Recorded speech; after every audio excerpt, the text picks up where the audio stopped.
Welcome. This is Eduqas A-Level Biology, explained clearly and exam-focused. Why is a beetle's breathing system more like the ventilation duct in a building than an actual lung? It sounds a little strange, right? But the answer reveals a totally different and honestly, a brilliant solution to the whole problem of breathing. We'll get back to that, I promise.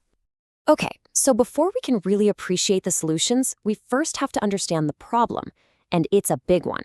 You could say that every organism is in a constant state of energy crisis, and the solution lies in a process that we all do without even thinking about it. And that process is gas exchange. Really, at its heart, it's just a simple trade. You bring in the good stuff, oxygen, and you get rid of the bad stuff, the waste product, carbon dioxide. This one simple exchange is the absolute bedrock of an active life. So what's the big deal with oxygen anyway? Well, it's the key ingredient for making ATP, which is basically the energy currency for all life. Think of ATP as these tiny rechargeable batteries that power literally everything your cells do, from flexing a muscle to making new cells. And this really lays out the stakes perfectly. If you limit the oxygen, you limit ATP production. And when those cellular batteries start running low, the whole biological machine just starts to fail. It is that critical. Now, for a tiny little single-celled organism, this isn't a huge deal, but as life started to get bigger, it slammed into a massive physical wall, a crisis of scale that really could have stopped evolution dead in its tracks. So here's the heart of the problem. As an organism gets bigger, its volume, that's all the stuff on the inside that needs oxygen, grows way, way faster than its surface area, the part on the outside that absorbs the oxygen. A tiny organism has plenty of surface to meet its needs. A big one? Not even close. And this creates a huge mismatch. The process of diffusion, which is just molecules moving from a high concentration to a low one, it only works really fast over microscopic distances. It is painfully slow for supplying the massive energy demands of a big body. Life had to get creative. So, how did it solve this puzzle? Well, it turns out that no matter how different they might look on the outside, all successful breathing systems are built from the same universal blueprint. They all follow the same 4 fundamental rules. And here they are, the 4 non-negotiables for any good system. First, you need a massive surface area to get as much gas moving as possible. Second, the barrier has to be incredibly thin to shorten the travel distance. Third, the surface has to be moist because gases actually need to dissolve before they can cross a membrane. And last but not least, you have to maintain a steep gradient, keep the fresh oxygen coming in and the waste CO2 getting whisked away. And this whole blueprint is just perfectly summed up by a single, elegant law of physics, Fick's law. You can think of it as the formula for success. If you want to speed up diffusion, you make the things on top of the fraction bigger, that's surface area and the concentration difference, and you make the thing on the bottom smaller, the distance the gas has to travel. Simple as that. Okay, so with those rules in place, let's check out 3 absolute masterclasses in biological engineering that show how different forms of life have tweaked these variables to perfection.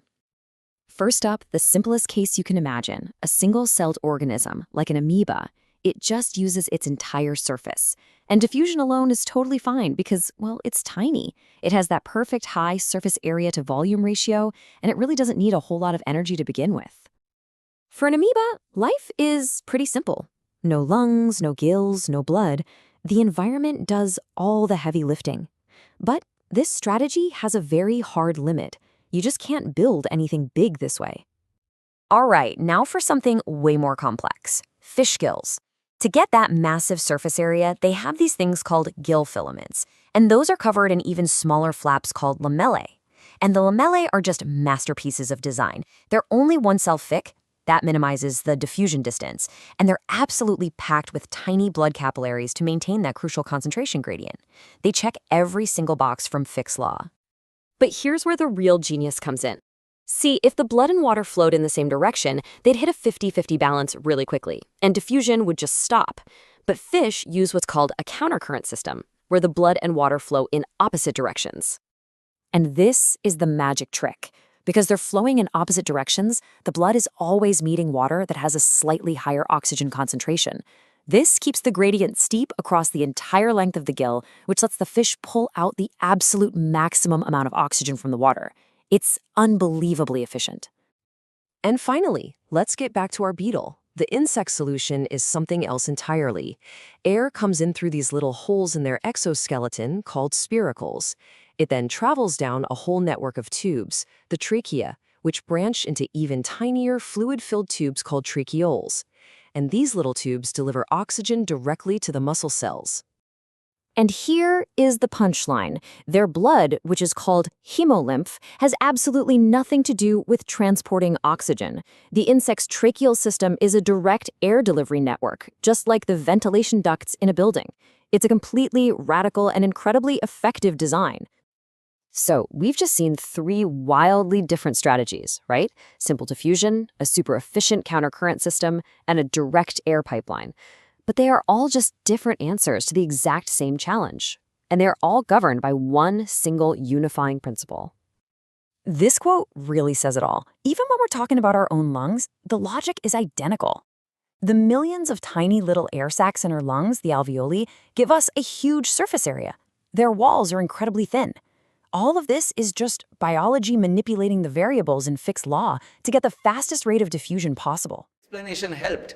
Subscribe for more clear Eduqas A-level biology videos.